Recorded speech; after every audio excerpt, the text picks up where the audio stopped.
Hello everyone. आज मेरे पास एक कूलर की किट आ रखी है। एक्चुअली ये सर्किट है, सिम्फनी कूलर की सर्किट है। ये मेरे पास रिपेयर होने के लिए आ रखा है। इसमें प्रॉब्लम ये है कि ये स्टार्ट नहीं हो रहा है। ये इसकी डिस्प्ले है।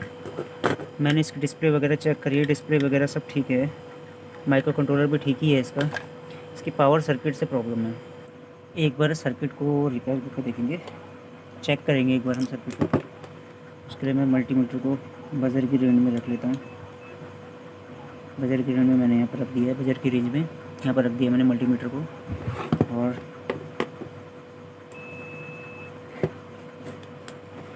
ओएल लिखा हुआ है। और यहाँ पर जो है हम चेक कर लेते हैं, पहले फ्यूज चेक कर लेते हैं एक बार। फ्यूज यहाँ पर ठीक है। और यहाँ पर से हम एक बार सर्किट को चेक कर लेते हैं, कोई और शॉर्टिंग तो नहीं है।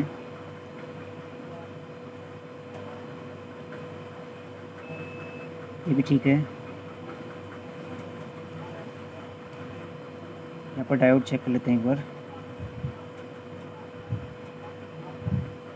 डायोड भी ठीक है। यहाँ पर 564 के करीबन रीडिंग दे रहा है ये, ठीक है डायोड।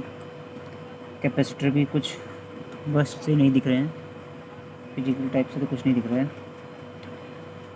ये इंडक्टर है यहाँ पर, ये रजिस्टर नहीं है कलर कोड के हिसाब से, और इसकी सिलेंड्रिकल शेप के हिसाब से जैसे ये बना हुआ है रजिस्टर के जैसा दिख रहा है, लेकिन यहाँ पर एल लिखा हुआ है। ये इंडक्टर है यहाँ पर। तो इंडक्टर एक बार चेक कर लेते हैं। ये माइक्रो हेनरी में, सॉरी ये मिली हेनरी में है। ये मिली हेनरी में है यहाँ पर। इसको एक बार चेक कर लेते हैं। कोई इंडिकेशन नहीं है,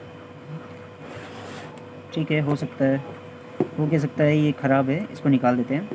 ये कैपेसिटर पैरेलल में यूज़ किए हुए हैं।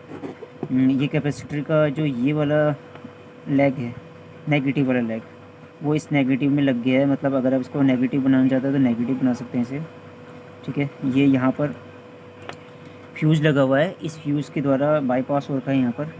और ये यहाँ पर आ रखा है नेगेटिव, और ये भी लेग इसकी नेगेटिव है। ये जो है पैरेलल में यूज़ किया हुआ है कैपेसिटर को। और पैरेलल में यूज़ करने के लिए ये पॉजिटिव की लेग है यहाँ पर। यहाँ पर डायोड के थ्रू यहाँ पर एक वोल्टेज दे दी है। ये डायोड है, इसके थ्रू वोल्टेज दे दी है। और यहाँ से इसे पास कर दिया है 1 मिली हेनरी के थ्रू, एक 1 मिली हेनरी इंडक्टर के थ्रू यहाँ पर पास कर दिया इस आईसी को देने के लिए। यहाँ पर इस आईसी को यहाँ पर सिंगल उस पर जो है स्विचिंग करवा रहे हैं हम। और यहाँ पर एक इंडक्टर लगा हुआ है, ये इंडक्टर यूज़ किया हुआ है। और ये इंडक्टर इसके लिए नॉइज़ वगैरह को जो है रिमूव कर रहा है, ठीक है। एक बार हम इसको जूम करके देख लेते हैं। कई बार ऐसा होता है कि ये ख़राब हो जाते हैं, तो मैं इसको जूम करके आपको दिखा देता हूँ। आप इसकी वैल्यू देख रहे हैं BT137, आई थिंक यही है। एक बार रब कर लेता हूँ इसे, थोड़ा सा हल्का सा साफ़ कर लेता हूँ हाथ से।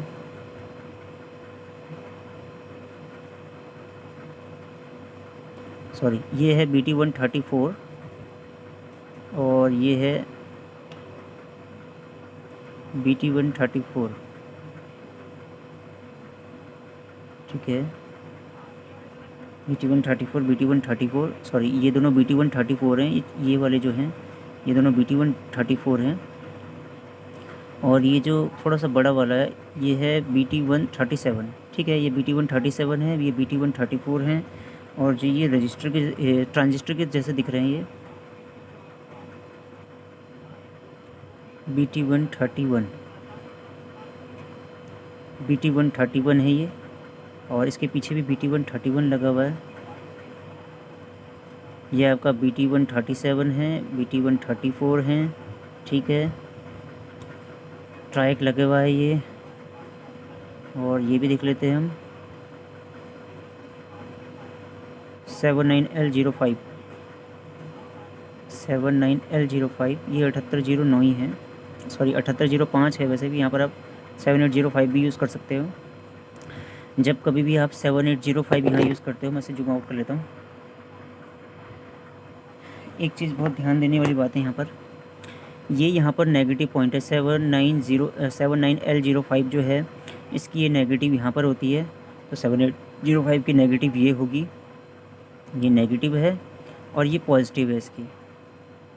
इसमें थोड़ा सा पिन डायग्राम अलग होता है, मैं इसका पिन डायग्राम भी आपको दिखा दूँगा। तो ये जो है यहाँ पर 79L05 है लगा हुआ, इसका हम देखेंगे। यहाँ पर आप 7805 भी यूज़ कर सकते हो, यूज़ करते ही हैं यहाँ पर 5 वोल्ट रेगुलेटर के लिए। यहाँ पर 18 वोल्ट टू 12 वोल्ट 20 वोल्ट के करीबन 18 12 कोई भी वोल्टेज हम यहाँ पर दे सकते हो, ताकि जो है कम करके 5 वोल्ट में चेंज कर ले। तो हमें डायरेक्ट 5 वोल्ट भी दे सकते हैं, इसे 5.1 वोल्ट 5 वोल्ट दे सकते हैं। आप ऐसा भी कर सकते हो कि यहाँ पर इसकी नेगेटिव वोल्टेज दे दी आपने, यहाँ पर पॉजिटिव वोल्टेज दे दिया आपने, ठीक है। इस थ्रू कम किया हुआ है, पॉजिटिव नेगेटिव वोल्टेज दिए, और यहाँ पर आपको वोल्टेज मिल जाएगी। नेगेटिव तो मिल गई है, पॉजिटिव वोल्टेज यहाँ से आपको मिल जाएगी 5 वोल्ट, ठीक है। कैपेसिटर और रजिस्टर के थ्रू यहाँ पर जो है यूज़ किया हुआ है, यहाँ पर 5 वोल्ट मिल जाएगी आपको, एक्यूरेट 5 वोल्ट मिल जाएगी। एक बार हम ये इंडक्टर को निकाल के देख लेते हैं बाहर, और निकालने के बाद तब चेक करते हैं।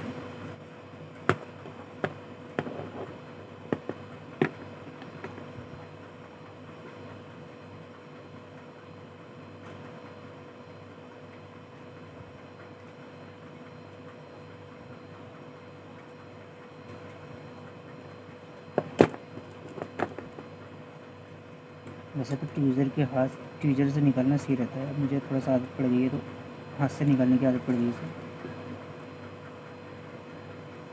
आप कभी भी यूज़ करें तो ट्यूज़र यूज़ करें, क्योंकि ये बहुत ज़्यादा हीट हो जाता है, और ये हीट होके जो है हाथ में लग जाता है।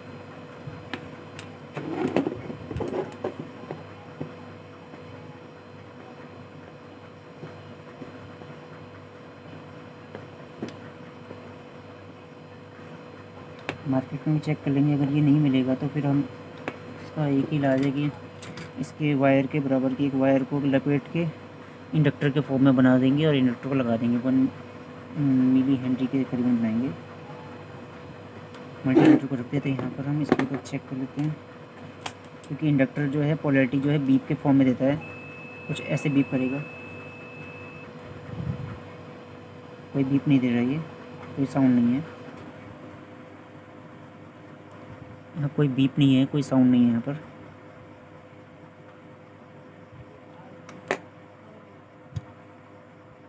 हम इसको एक बार यहाँ पर चेंज करते हैं, और यहाँ पर कुछ यहाँ पर कोई रजिस्टर या कुछ को डायरेक्ट करते हैं। देखो ये इंडक्टर का यहाँ पर बना हुआ है, यहाँ पर मैं आपको दिखाता हूँ।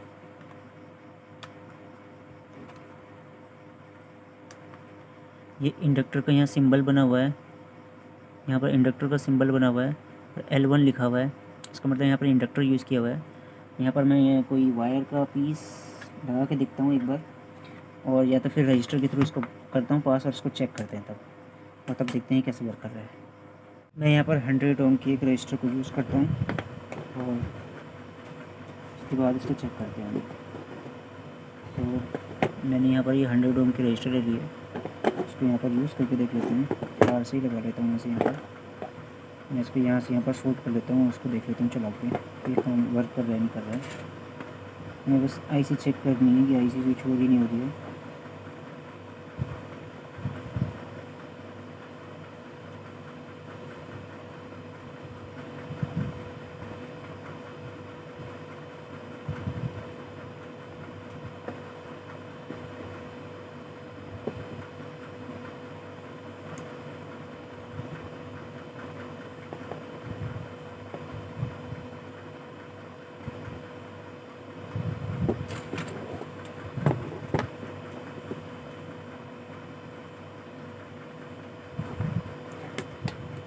मल्टीमीटर को मैं जो है DC 200 के DC 1000 के रेंज में जो है सेट कर लेता हूँ। और ये जो है मेरे पास वायर जो है सीरीज के लिए वायर है यहाँ पर दी हुई है। इस वायर को मैं यहाँ पर जो है लगा लेता हूँ, सीरीज के लिए वायर। ये प्रिंट यहाँ पर जो है ठीक है, जोड़ लेता हूँ। और ये 2 सीरीज के वायर मैंने यहाँ पर लगा लिए। 2 सीरीज के वायर को मैं यहाँ पर अटैच कर लेता हूँ, यहाँ पर रोक लेता हूँ। रोक लिया मैंने यहाँ पर, ताकि हिले ना सीरीज के वायर। थोड़ा सा साइड कर लेता हूँ।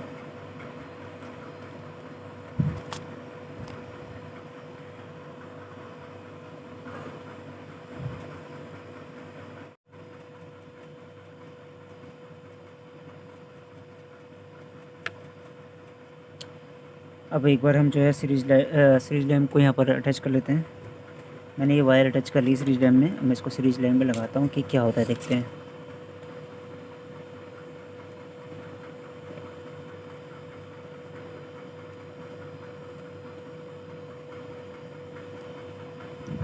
सीरीज में मैंने लगा दिया है। इसको हम AC वोल्टेज में, AC 750 वोल्टेज में मैंने इसको सेट कर लिया है।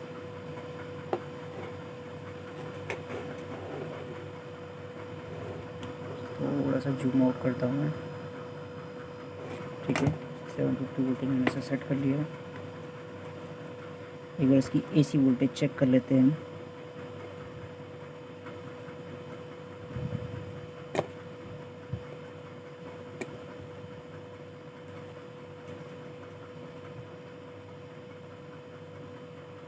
टू 250 वोल्टेज के करीबन लमसम आ रही है, यहाँ पर वोल्टेज आ रही है।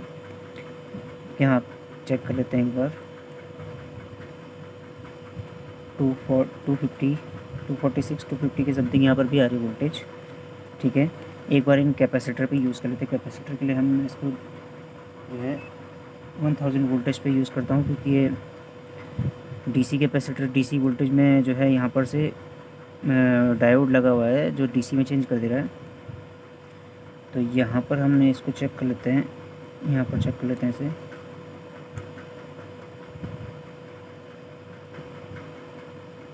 थ्री 343 वोल्टेज के करीबन यहाँ पर आ रहा है, और यहाँ पर इसको एक बार चेक कर लेते हैं। 344 के करीबन यहाँ पर आ रहा है। अगर ये IC ठीक है, मेरे हिसाब से अगर IC ठीक है तो यहाँ पर 5 वोल्ट बनना चाहिए। तो यहाँ पर हम एक बार चेक कर लेते हैं, इन दो टर्मिनल को चेक कर लेते हैं एक बार।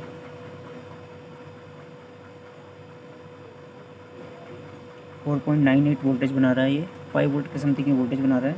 यहाँ 5 वोल्ट आ चुके हैं। एक बार हम जो है इसकी डिस्प्ले को लगा कर देख लेते हैं। मैं यहाँ से जो है सीरीज हटा दिया है मैंने। यहाँ पर सीरीज हटाने के बाद भी कैपेसिटर चार्ज होंगे। यहाँ पर मैं कैपेसिटर को लगा कर आपको दिखा देता हूँ। कैपेसिटर आई थिंक डिस्चार्ज हो गए।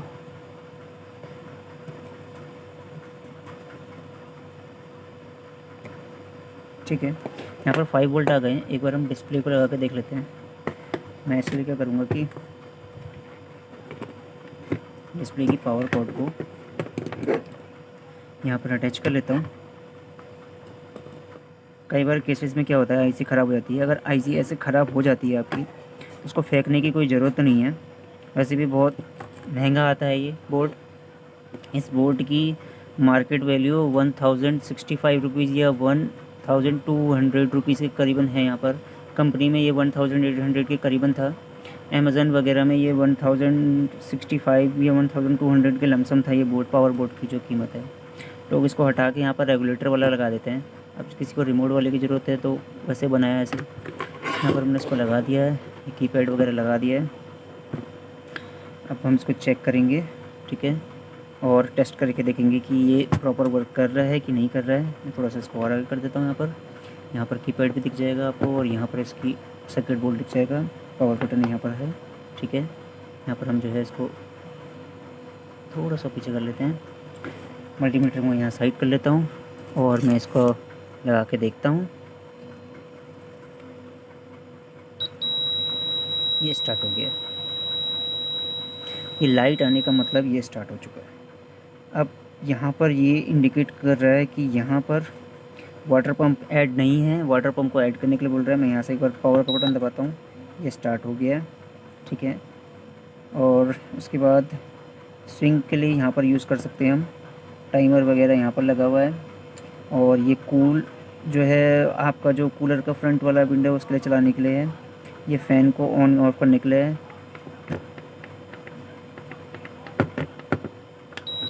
सॉरी, ये स्टार्ट हो गया है। वो पावर का बटन दबा दिया था मैंने, तो इसको ऑफ़ कर दिया था। ये अभी फ़ैन चल रहा है। ये फ़ैन को मतलब लो से हाई करने के लिए और ये हाई करने के लिए। यहाँ मल्टीमीटर का यूज़ करेंगे। मल्टीमीटर को ऑन कर लेंगे और मल्टीमीटर को हम करेंगे 750 की रेंज में यहाँ पर। और एक वायर जो है हम यहाँ पर ब्लैक प्रॉप यहाँ पर दे देंगे, कोई सी भी एक वायर देते हैं, रेड प्रॉप दे दें चाहे ब्लैक प्रॉप दे दें, ठीक है। मैं इसको इसके ऊपर रख लेता हूँ ताकि कोई प्रॉब्लम ना हो। और मैं यहाँ से जो है इसको ऑफ़ कर दिया है मैंने मोटर। तो एक बार चेक कर लेते हैं हम। यहाँ पर हमने लगाया और यहाँ पर है पंप जो है उसके लिए यहाँ पर हाई मीडियम लो, यहाँ पर चेक कर लेते हैं कोई वोल्टेज। 26 के करीबन 25 के करीबन वोल्टेज यहाँ पर दिखा रहा है, यहाँ पर दिखा रहा है 25 के करीबन वोल्टेज, ठीक है। यहाँ पर दिखा रहा है 26 का वोल्टेज। इस टाइम ये ऑफ है कंडीशन में। मैं इसको यहाँ से एक बार ऑन कर लेता हूँ और चेक कर लेता हूँ तीनों में से किस में वोल्टेज ज़्यादा जा रही है। 28 यहाँ पर आ गई वोल्टेज, ओके। ये जो है यहाँ पर, ठीक है, यहाँ पर वोल्टेज आ गई आपकी। जब मैंने सेकंड वाले में थोड़ा सा बढ़ाई वोल्टेज, थर्ड वाले को जब मैं वोल्टेज को बढ़ाता हूँ तो यहाँ पर वोल्टेज आ गई आपकी यहाँ साइड वाले में, ये यहाँ पर, यहाँ पर, ठीक है। ये कुछ ऐसा है, ये नीचे ऊपर से नीचे की तरफ है, हाई मीडियम लो। इसको मैं यहाँ पर लिख लेता हूँ, इसको मैं ऑफ़ करता हूँ, ऑफ़ हो जाएगा। ये ऑफ़ हो गया, यहाँ पर आप देख रहे हो यहाँ पर ये ऑफ़ हो गई है। मैं इसको ऑन करता हूँ दोबारा से, ये ऑन हो गया एक बार, ठीक है। ये अभी मीडियम, ये जो है अभी हाई कंडीशन में है, ठीक है। ये हाई कंडीशन में है और हाई कंडीशन में कहाँ पर जो है वोल्टेज आ रही है एक बार चेक कर लेते हैं। यहाँ पर ये हाई कंडीशन है, यहाँ पर मीडियम कंडीशन में ये यहाँ पर बंद हो गया है। ये बीच वाले में आ गया होगा, ये बीच वाले में आ गया है और एक्चुअली वायर सही से लग नहीं पा रही है। 236 वोल्टेज आ रही है, ठीक है। और अगर मैं इसको एकदम लो कर दूंगा तो यहाँ पर आ जाएगी वोल्टेज, ठीक है। अब एक चीज़ और, मैं इसको यहाँ से पहले वायर को हटा देता हूँ और यहाँ पर मैं आपको एक चीज़ दिखाता हूँ। और लिखा हुआ है, यहाँ पर लिखा हुआ है ये किस किस मोड के लिए है। यहाँ पर लिखा हुआ है जैसे कि ये देखिए, लो के लिए है, ये लो, मीडियम, हाई के लिए, ठीक है।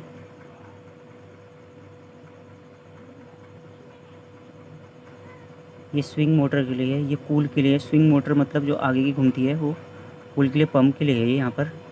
अब ये रिपेयर हो चुका है। अब मैं क्या करूँगा कि यहाँ इंडक्टर यूज़ कर लूँगा एक। वैसे तो मैं 10 किलो ओम की, सॉरी, ये 100 ओम की रजिस्टर लगा के भी इसको काम कर सकता हूँ।